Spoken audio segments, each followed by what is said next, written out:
En la naturaleza vemos como todo fluye de manera circular. Está el ciclo del agua, el ciclo alimenticio, el viento se mueve en círculos. Todo lo que sube tiene que bajar. Durante 17 años viví en una choza circular. Las aves hacen nidos circulares. Ves al mundo de manera circular y notas que eres parte de ese mundo natural cuando le prestas atención a lo que te rodea y te conectas con tu entorno. Pero si vemos el mundo moderno, notamos que no es tan circular. Te despiertas en una habitación cuadrada, pasas por una puerta cuadrada, caminas a una mesa cuadrada y te sirves cereal de una caja cuadrada. Después te subes a tu auto cuadrado y vas a un edificio cuadrado. Probablemente subas en un elevador cuadrado a una oficina cuadrada. Te sientas frente a una pantalla cuadrada y tecleas botones cuadrados. Y al final del día te das cuenta que tienes un día realmente cuadrado. El mundo natural gira en torno a un círculo. Y al ver ese mundo plástico de tarjetas, de horarios, relojes y casillas de la vida moderna y normal, me pregunto, ¿quiero ser normal? Hay una mejor manera.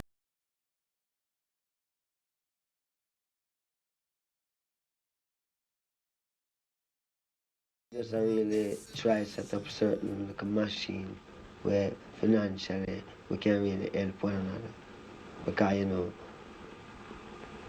from time to time, financial problem and people have, you know, and it causes a lot of mistrust, misbelief, propaganda, fighting, killing. There's some Rastaman who would denounce using the fruits of Babylon, so to speak, to build up any kind of organization. The fruits of Babylon. Babylon don't have no fruits. Horseman, what's your fascination with all that stuff? I'm going to Alaska. Alaska? Or City, Alaska, because they do have markets in Alaska. The city of Alaska, not in Alaska. In the city of Alaska, they have markets. No, man. Alaska. I'm gonna be all the way out there, all the way fucking out there, just on my own. You know, no fucking watch, no map, no axe, no nothing. Just be out there in it. You know, big mountains, rivers, sky, game, just be out there in it, you know, in the wild. You know? In the wild. Just wild. Yes. Yeah. What are you doing when we're there? Now you're in the wild. What are you doing? You're just living, man. You're just there in that moment, in that special place and time. Yeah.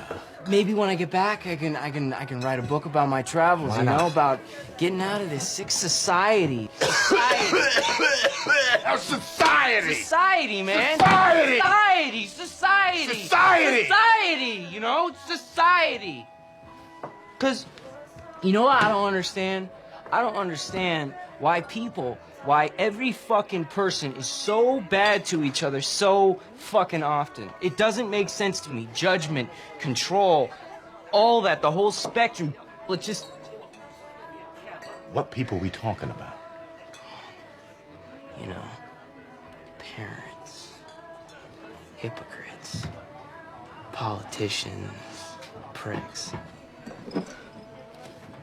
This is a mistake. It's a mistake to get too deep into all that kind of stuff. Alex, you're a hell of a young guy. A hell of a young guy. But I promise you this. You're a young guy. Can't be juggling blood and fire all the time. You gotta just kind of...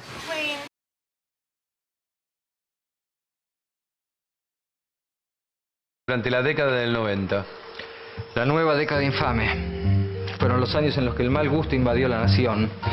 Los shopping centers, los teléfonos celulares, las 4x4, los megagimnasios, las camas solares, las cirugías plásticas, la ilusión de felicidad depositada en lo más efímero que tiene el hombre, su cuerpo. Mujeres monstruosas caminando por la vía pública, grandes carteles de publicidad agrediendo el diseño urbano de nuestra ciudad. Hombres cuya única preocupación pasa por si sus nalgas están erguidas o no. Dios mío. Confieso que a veces he temido el advenimiento de un nuevo diluvio. Decime una cosa, ¿por qué te vestís así? ¿Así como? Con prendas ostensiblemente desagradables a la vista. Esto, no sé, porque me gusta, no sé. ¿Qué pasa? ¿Es un acto de rebeldía? Puede ser. ¿Y contra qué te rebelas? ¿Contra el sistema? ¿Contra la matriz? Contra el sistema, digamos.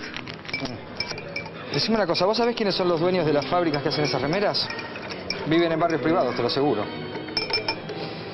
¿Te pusiste a pensar cuánto factura el negocio de la rebeldía? Pensalo, es ridículo.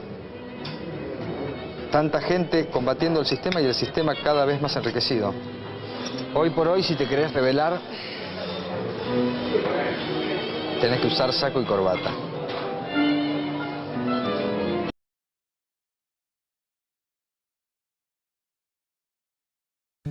One time I drove our Volkswagen Transporter and parked on the IKEA parking lot in Clermont-Ferrand in France. I got out of the car and I saw two groups of individuals who were also going to IKEA. And as you know, I have many children, and it takes a very long time to get them all out of the car and be ready to enter whatever we are going to enter.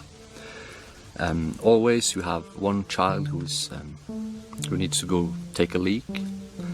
When the first one is done taking a leak, another one has to take a leak. And in the meanwhile, two of them will start to fight, and you have to separate them. And my wife finds out that she has to change the diaper on the smallest one, and so forth. So it takes forever to get out of the car with all these children and be ready to enter the shop. And this time it was no different. By the time we came to the front door of IKEA, the two groups that had just passed us were still standing there. They had been unable to enter the shop because they had a door that is, I don't know what it's called in English, that goes round and round, and the door had stopped. So they were just standing there, waiting for some employee to come and help them, waiting for I don't know what. So when we came, I looked at them and I thought, why are they just standing here? And I simply pushed the door open and entered IKEA. And what I explained to you here is how the modern domesticated human being tend to behave.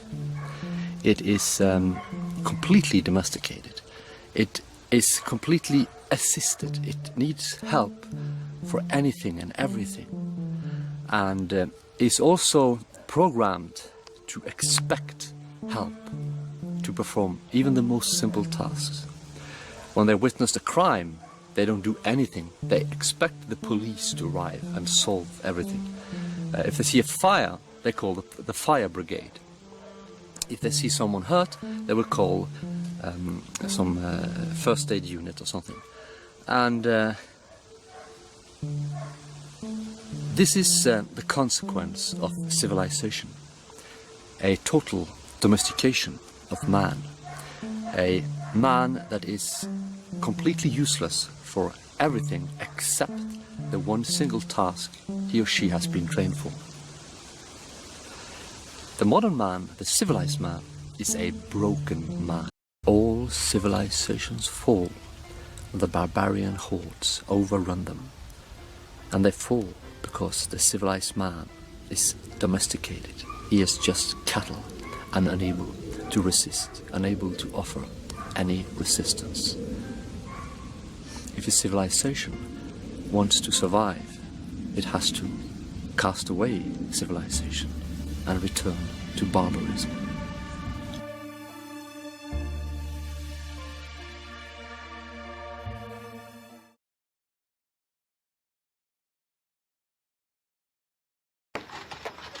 I've never seen anything like it. And you never will again. 21st century genetic engineering will not only eradicate the Siamese twins and the alligator skin people, but you're going to be hard pressed to find a slight overbite or not so high cheekbone. You see, I've seen the future, and the future looks just like him. Imagine going through your whole life looking like that.